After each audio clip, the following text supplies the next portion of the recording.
welcome to this VFS Online Industry Talk featuring Godfrey Mwampembwa, also known as Gado. Yeah, thank you. From Nairobi, Kenya. To tell you a little bit about Gado, he's an award-winning, critically acclaimed illustrator and cartoonist from Nairobi, Kenya. He's the editorial cartoonist for the East African Standard in Nairobi, and his work has been published across the globe, including newspapers like Le Courrier International and Le Monde in France and The Guardian in the UK, just to name a few, because you've been published in so many places, Gado. He's also the co-founder and executive chairman of Buni Media. That's an independent multimedia production company in Nairobi and LA. If I understand correctly, you have offices in Los Angeles as well. Yeah, we did close that one because my co-founder lived there for a while, and so it's some time now. We did close that office when she moved out. Thank you, Gado. Last but not least, of course, Gado is a graduate from Vancouver Film School, from the classical animation program. And again, we're really happy to have you here to talk to us today. We'll do a quick Q&A with you, just you and I, Gado, and then we'll have some of our attendees provide their questions. You can send your questions down the Q&A box, and our friend Max will take care of things, sort them out, and we'll try to answer as many as we can. I'm François Marchand from Vancouver Film School. I'm really happy to be here to host this with you, Gado. Why don't we talk a little bit about how you got started in art as an artist? What do you think was the spark that made you find your voice as an illustrator, as an animator, as an artist in general? Yeah, first of all, thanks a lot for having me. It's a great honor to be here, and I'm so excited to be talking to my alma mater. It's really a pleasure and an honor. I've been really looking forward to this because I did have a wonderful year at VHS, and I always say that it was really a turning point in my life joining Vancouver Film School, in the real sense of it, and yeah. Yeah, so quickly, I mean, I just like any other, boy growing up in dark Tanzania where I grew up, I just joined, actually, I rather came to live in 1992.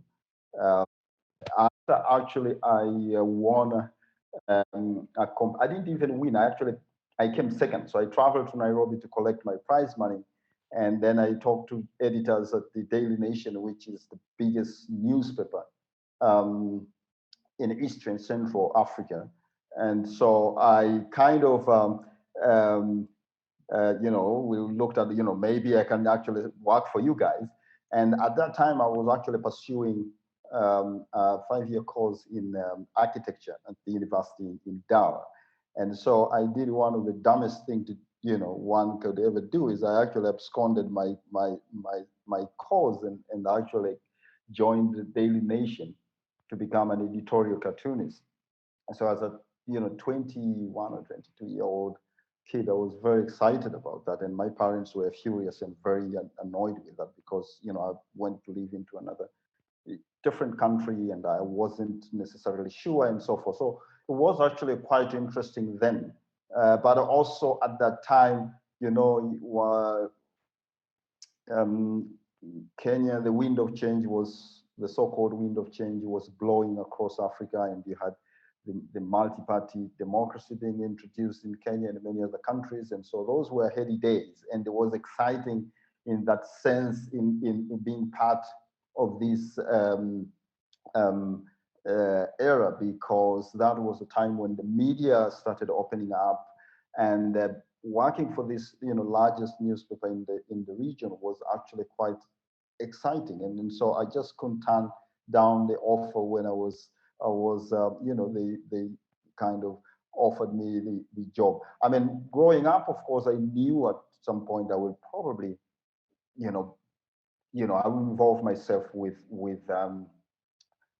drawing, or somehow I will always be an artist. But I probably was thinking of becoming an engineer. My parents thought probably I could, and later on I thought maybe I could become an architect and so forth. But when I got this opportunity, I just couldn't turn it down.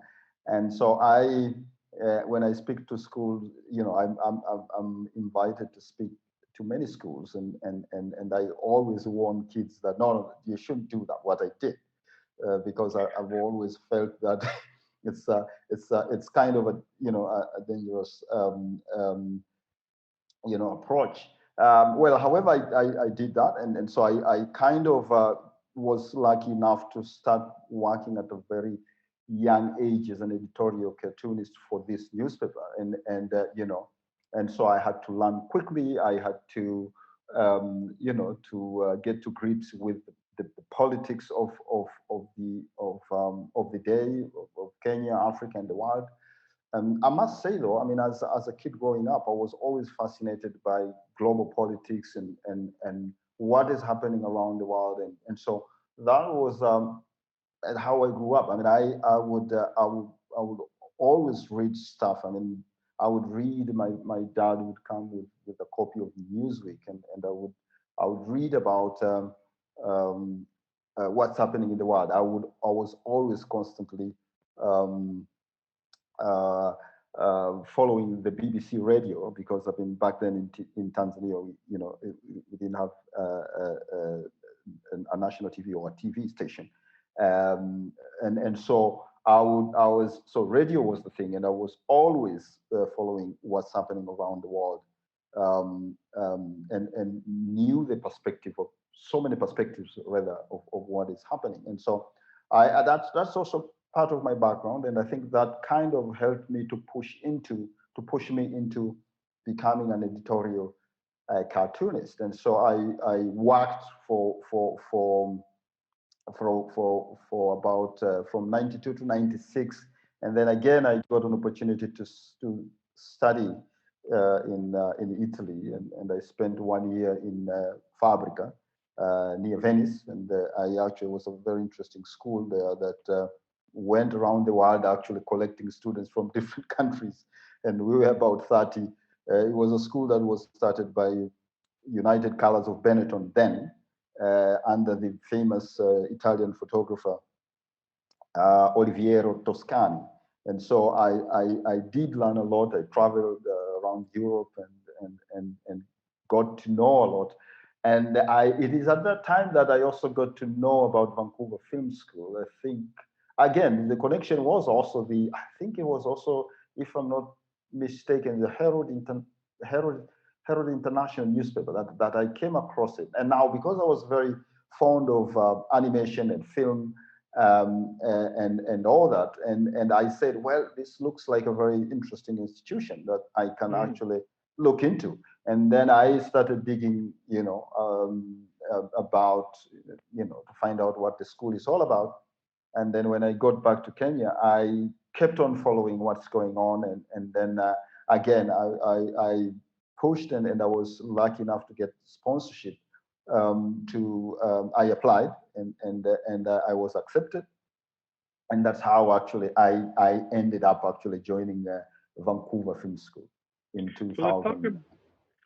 In 2000, right? Yeah. So let's talk about that. So you're a traditional illustrator that wanted to do commentary, wanted to express opinion, and you decided to come and do animation. What did you learn from Vancouver Film School, and what are some of the tools and techniques that you wanted to incorporate into your art that you still use today that you learned in Vancouver? So I was also, to be honest, I mean, I kind of I was exposed to a lot of stuff in my very early age as a kid. I mean, I had a university professor who was a lecturer of fine art, who was a colleague of my mother's mother's friends, a friend to my a husband to my mother's friend, and so I could borrow his paintings, all that. So I was kind of a bit exposed and lucky to have learned a few tricks. In secondary school, I did fine art, actually, which I did. I followed that one, and it was. So during my A levels, I started contributing to local newspapers here in Tanzania.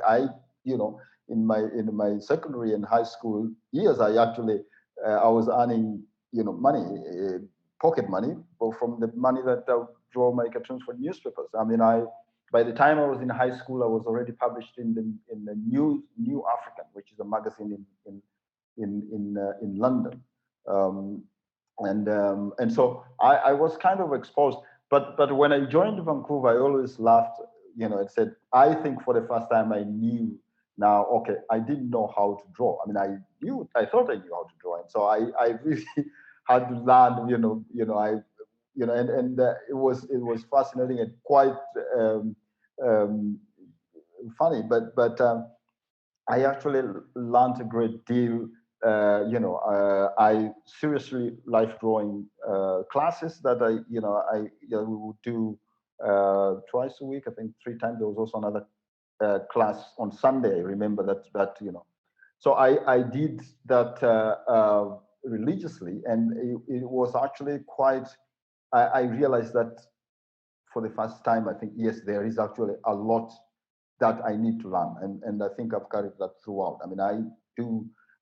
Those are the kind of techniques that I've carried throughout now, even after I left Vancouver. And so, for example, as you can see, for example, one of the things that I still have my light table, even that I use to do my editorial drawings.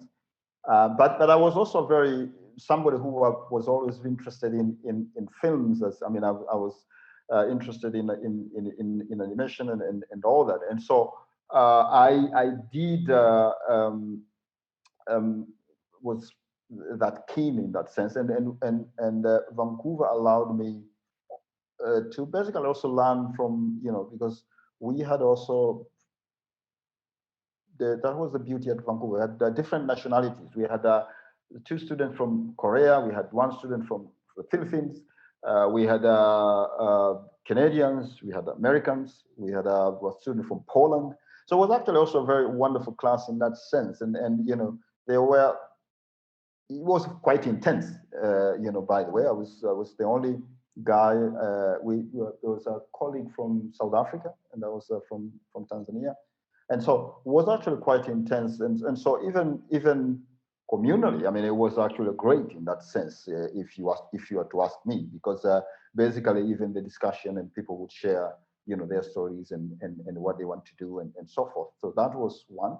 But also basically just immersing yourself into just film, what it is, and animation. And I must also add that we had very good instructors. I mean, that is for sure. I mean, I really sound the lessons that I did get from Vancouver. It's like I got them. I can still remember.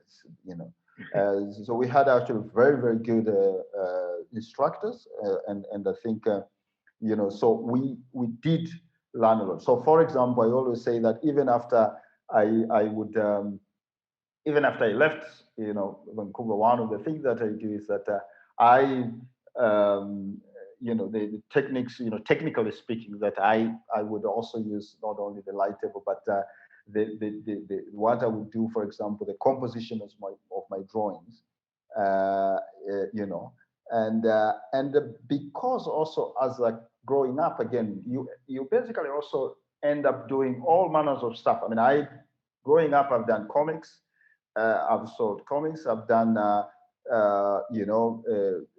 editorial drawings. I've painted growing up, And so because you are growing up, all these, you pick up lots of stuff from these different mediums that they are very helpful. And so, and then it sort of like put you in a position to know probably, and because I had already started working before, it was easier for me to know, okay, probably what I can do. Even within animation, for example, I knew that I didn't like the in-betweening that much, but I enjoyed character designing. I enjoyed storyboarding. I enjoyed animation for sure, and I also learned a lot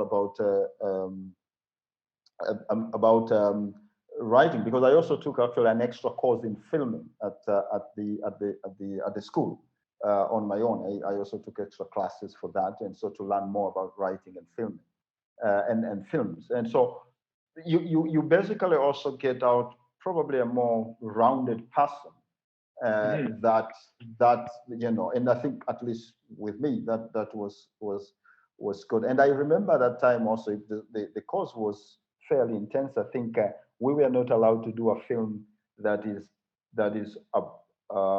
beyond I think 1 minute or so, if I can remember. But I was probably among the very few, probably three also students that we did films that were longer than allowed, because teachers allowed us, because you have to be allowed basically for you to do that lengthy film because of the intensity and all that. And so but I was comfortable with that, and I knew that I could put in a lot to get it done. And so that was something that was quite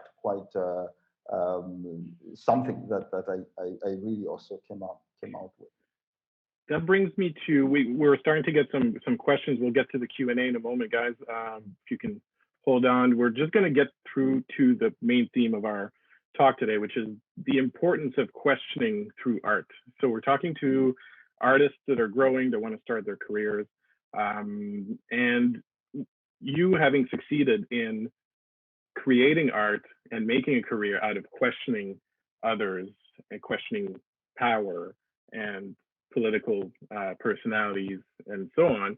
What are some of the things that aspiring artists need to consider when asking questions through art? Whether those questions are, personal, cultural, or personal. What do you think they need to keep in mind when it comes to using art as a form of questioning? Yeah, so it's so for me, probably if I look back, I think a lot of it has also to do with my background, and I was probably somebody who's kind of globally I followed what's happening, and this readers I did read a lot and trying to find out what's going on and all that. So I think that did help me. I think in terms of and so you have also, I must say, I like to say, you have to be a political animal of some sort, because it is like you follow stuff and all that. But what I've grown out of is also,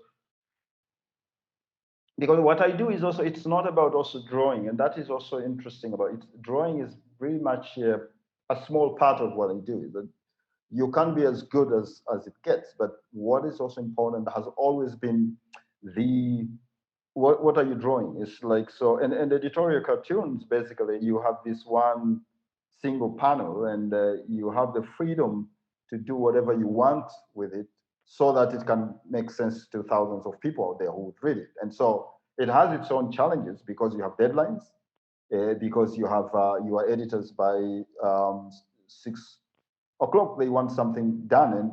And so I've always, for example, been the guy that actually was always holding the page, and they would scream at me and all that. But that is not normal. Most of my colleagues, it's the same. It's by the way, and I've been privileged to know lots of and visit to become friends with lots of editorial cartoonists around the globe. I'm a member of Cartoonists for Peace, for example, which is actually this a group of cartoonists that defends freedom of press and freedom of speech and freedom of expression. But most of it also, it's also, so what do you thrive to do? And that is actually critical as far as I'm concerned, because you have to say something. Now, of course, sometimes you succeed, sometimes you don't. One of the things that I also did when I got back from Vancouver, immediately I started working on a show. We did manage to do a latex puppet.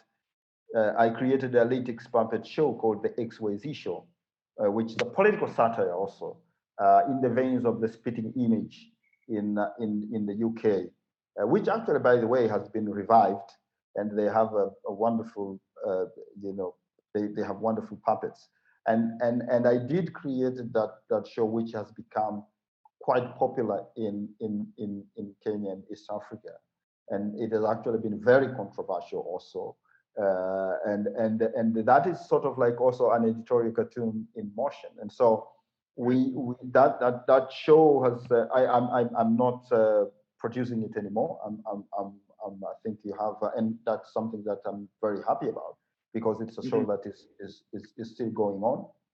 They are preparing now for the season 14 actually of the show, and so it has been. That is also something that I also did when I got back, from Vancouver, and it took actually me 7 years to get it done. And when we got it done in 2009, we managed now. I think it took another 1 year before we started again. But since then, since 2010, we have been on now for since then. And so that is also something that I did. And yeah, so I think I would say that is one thing that you need to. I think for every artist, I suppose that it's the story, one would say, and that would go. You can say that also with whether you are a comic book artist. You can say that if it's a film. I mean, you start with the story, and the story is that what you want actually to say in your drawings. Now, of course, as I said, as an editorial cartoonist, you have a very limited space that you need to work with, and that sometimes is probably the challenge of it. Yeah. So it's always about the story, no matter what format you work in, what medium you're working with. Remember that it's always about the story. We have a question here from the audience. Hi, Gado. Thanks. I know it's different as far as freedom of expression is concerned here in Canada, and how gritty it is in an environment in East Africa. Can you give us a little bit of a breakdown of how different it is to be free and expressing yourself in a place like Vancouver versus a place like East Africa? And what, if any, are the advantages that people here in Vancouver have to be critical versus where you are? Okay. So it's much more, as far as the free speech is concerned. I mean, it's much more difficult even here than for sure than Canada or US. But it's interesting that I would say, even for example, if you have to take actually Africa alone, I mean, in Kenya, where I live, actually, I'm far more privileged than many places that I know. I mean, there are places that it is held. So I know that cartoonists who have been imprisoned in many in Cameroon, in Egypt, you have had issues and also you don't have as many in countries like Ethiopia that are opening up now. You have that issue. I mean, so in Kenya, for example, since when I started working, things were opening up, and that's also, it has been on the positive track in that sense. And I joined a very strong newspaper, so I was lucky in that sense. And that has been growing ever since, even though it has been difficult. And I must say, for example, I mean, I lost my job because of the political pressure here in 2015. Because of that, I actually, in fact, that I have still a case with a newspaper, today because of that. But still, there is a fair, I would say, comparatively with many African countries, and I dare say, including probably countries from Far East and also some European countries in that sense. But today, I think we can actually brag and say, well, there are quite a number of issues that actually I can put out there, and I know I will get whacked, and people would react, even politicians who would take me to court, which they have done in the past. But I think there is a little bit of that room that you don't find in other probably African countries. Probably, as I said, probably even you won't be able to do that in Far East countries. And so I would say that for sure. If you look at countries like Canada, for example, yeah, I mean, sometimes it is, yes, you have, for sure, I know that, despite the challenges, but you still have, artists that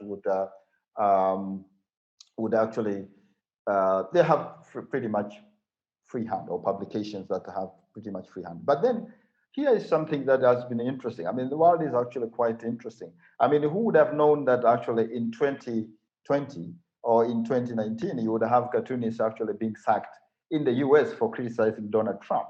So that is also the paradox about the freedom of speech and all that. And actually, that is a joke, so we always make here about, for example, United States, that I remember in 2015, I was invited, no, in 2018, I was invited to the American Editorial Cartoonist Convention in Durham, North Carolina. And the joke that with my editorial cartoonist there, I said, well, now you are going to get your own dictator. It was 2016, actually. And I said, you are going to get now your own dictator. And it will be interesting to see how you deal with him, because we are used to dealing with dictators where I come from. And so we can deal with that. So it's actually fascinating to see that actually cycle that you have. And that goes also in many other countries. If you are to look at globally, the Philippines, if you are to look at actually that this actually the authoritarianism that is actually writ large rather across the globe now. Yeah, but of course, yes, you have in countries like United States still probably they are much more way ahead in terms of also the protection of the journalists, even though you are having this situation now. Yeah, which leads to the secondary question from our attendee here, asking, maybe as an artist or as a person or as a human being, do you need to face political difficulty or friction to produce strong political expression? Well, yes and no. I mean, I think both. I tend to regard that, yes, sometimes great artistic work comes out when the people are under pressure. I mean, historically, and since time in antiquity, that we have seen that if you were to look at France during the revolutions years in whereby great work from cartoonists and artists has come out of that, but also during when people are free to think and when people are free to express themselves, you still have that abundance of creativity. So I know there are people who would say, well, it is only during stress times and during challenges that artists are able to rise up. Yes, but also if you are to look in the last 100 years, there are many examples whereby great work has come out, whether it's writers, whether it is actually cartoonists, whether it's actually comic artists, and so forth. So that is probably the case. And I think what distinguishes all that is actually the ability to what's your story. And so you go back to what do you want to tell, and what is your story in terms of actually your expression. I would pin it down to that. Guys, don't be afraid to ask more questions if you want. We're going to be here for another few minutes, so please send your questions in the Q&A. In the meantime, Gado, I do have a few more questions for you. Sure. Let's talk about the future for artists who wish to be outspoken. You know, times are may seem a little bit more difficult. I mean, we are facing a little bit of change globally and currently, and for the past few decades. How do you see the future for outspoken artists, whether they work again in film or illustration or animation or in acting? Yeah, I think these are very challenging times. I think if I may say so, and I'm saying as somebody who has also seen a little bit of stress, and but I'm very optimistic in that sense about the future of artists and what lies ahead. I think so. One of the things, for example, I hope actually to take a sabbatical next year, hopefully, and also embark into a comic books project that I'm doing and that I want to do basically. And so because I'm very excited about what's ahead and what is ahead of me. I think of course this probably you have had from as many speakers and it's not new that this idea of embracing change and all that and being open to to change. I think it's great. Of course, the challenge with editorial artists and everywhere, it's actually now, for example, newspapers are going down, and they are not employing as many artists as before, and so you have actually newspapers have been lying, rather letting go of cartoonists left, right, and center. That's a challenge, but I think that also poses a new challenge. We have seen this explosion of material online and all that, and of course, we are still grappling with monetizing content online. That is, I think, it's a question that probably we will grapple with in the next few years, in the years to come. That's part of the challenge that is there. There's no doubt about that.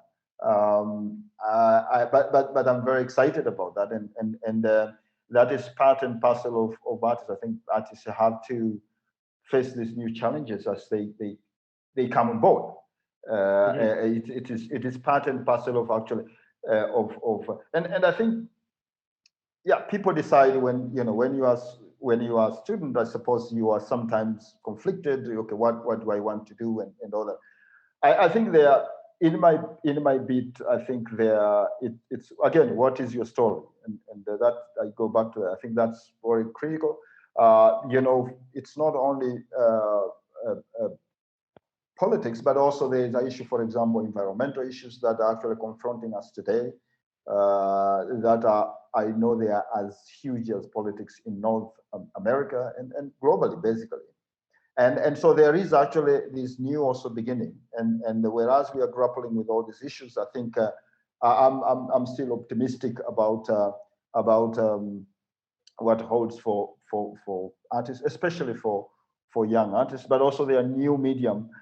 I really saw recently. I saw a Nigerian artist did something, and I just can't. I actually retweeted that. He said a 3D kind of animation. It's a combination of cutouts and cutout animation and actually live. Not necessarily cutout, but live. It's quite fascinating, And I just said that was actually one of the brilliant animation that I've seen in so many years, and it's from Nigeria. Basically, it was a political cartoon about the what's going on in Nigeria.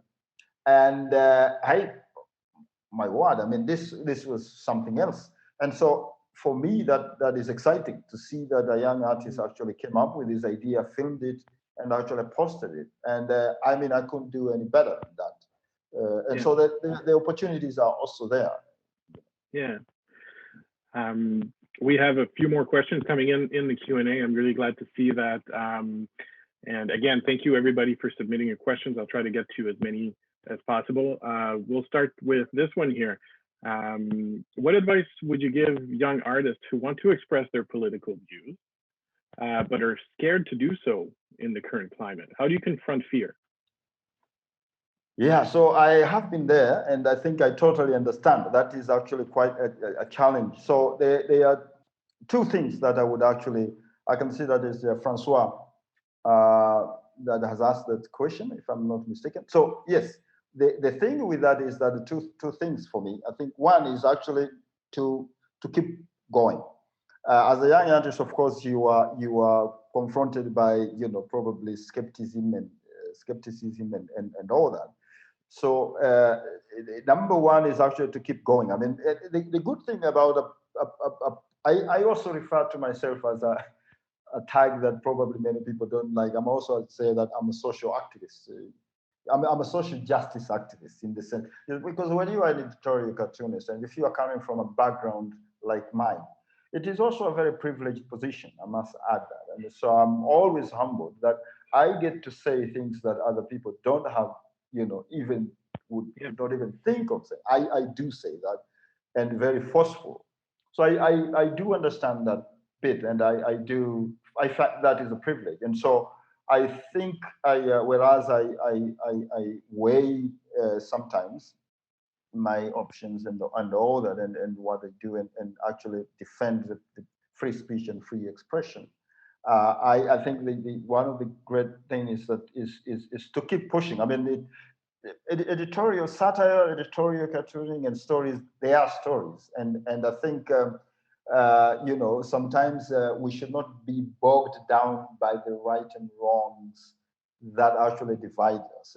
It is more important if we have actually this disagreement even in a very forceful manner, because the issues that we are dealing, these are difficult issues, and we have to accept that actually even to hear difficult questions and difficult issues from the other side of the debate. And so I keep saying that I do horrible drawings, and I insult people with my drawings, and I think the only thing it is only fair if they insult me back. So when I get these emails or people really insulting me at times, and by the way, I've also been threatened by religious fanatics. I've received emails, people saying they would know where I live.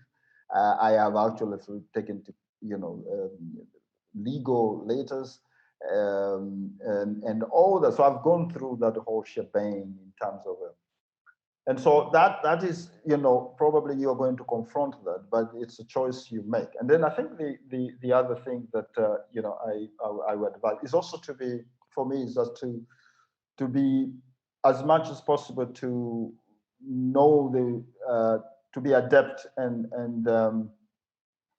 understand deeply the issues that confront us. I mean, a lot of times, artists is about drawings and all that, but it's also about I know it's about satire and it's about comedy and all that, but also it's fair to say that a good satirist is somebody who understands the issues involved deeply, and so that involves a lot of reading of what confronts you, and also knowing, again, as I said, what the other side of the debate is arguing about, and so forth. And I can have a different opinion about issues, and I can listen to Francois, and then Francois, you say, okay, we can agree to disagree, and I think that is important, as opposed to probably to be afraid to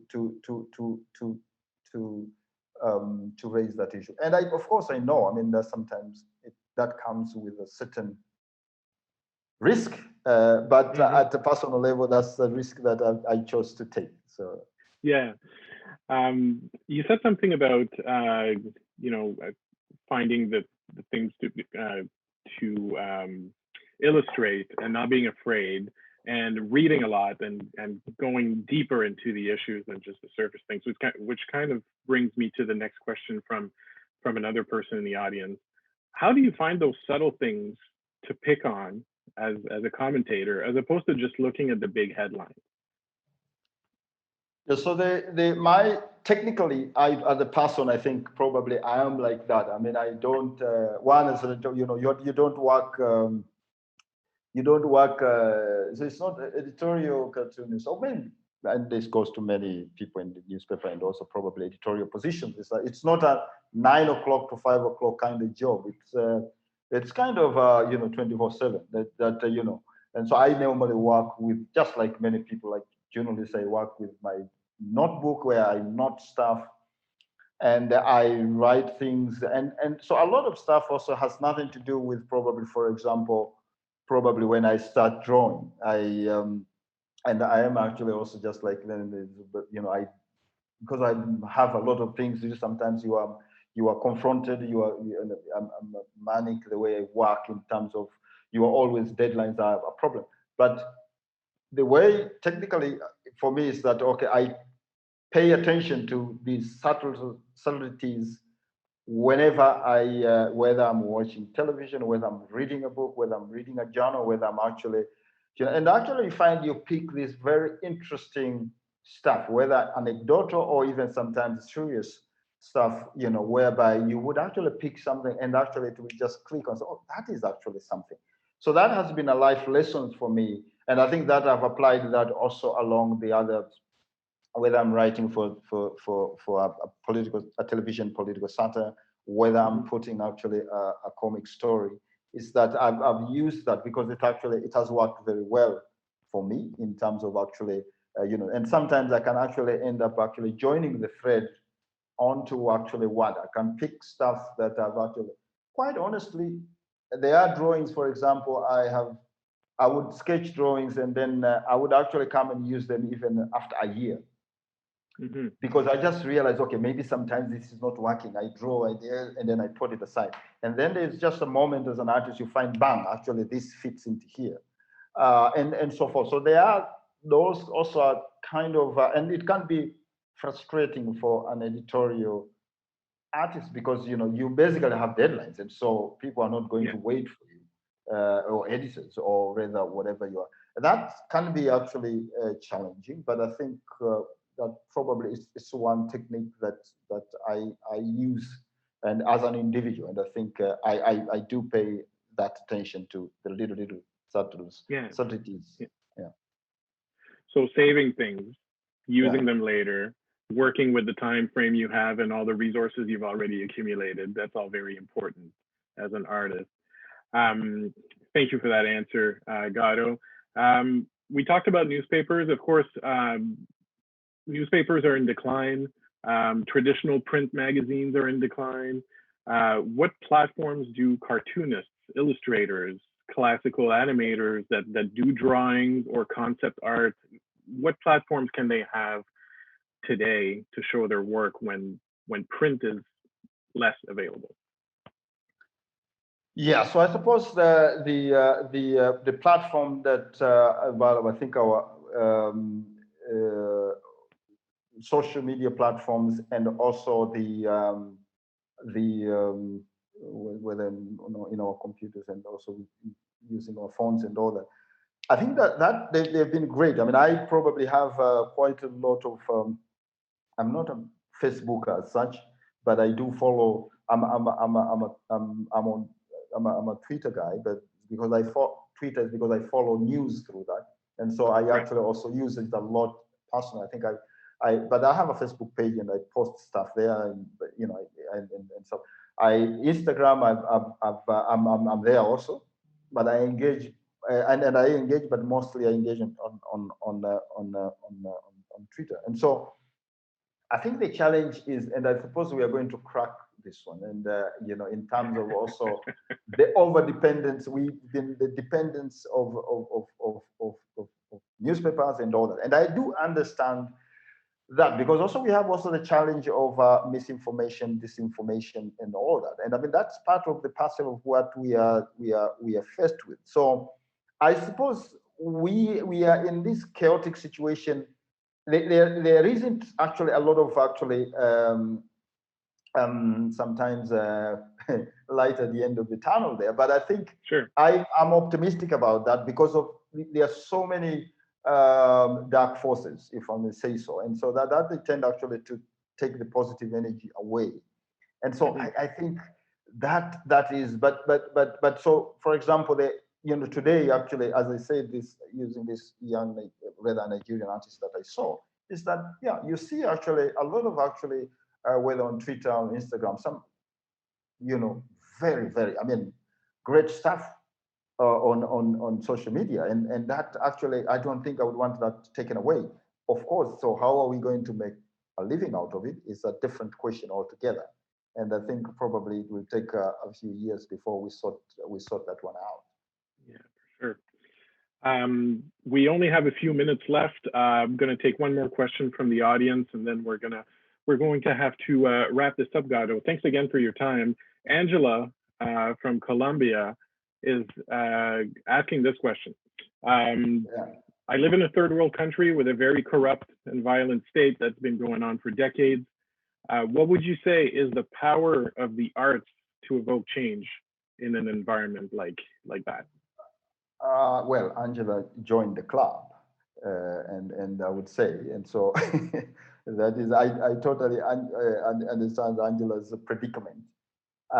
Indeed, I also have a more philosophical, rather sanguine about some of the, I think art and editorial, rather what I'm doing, I think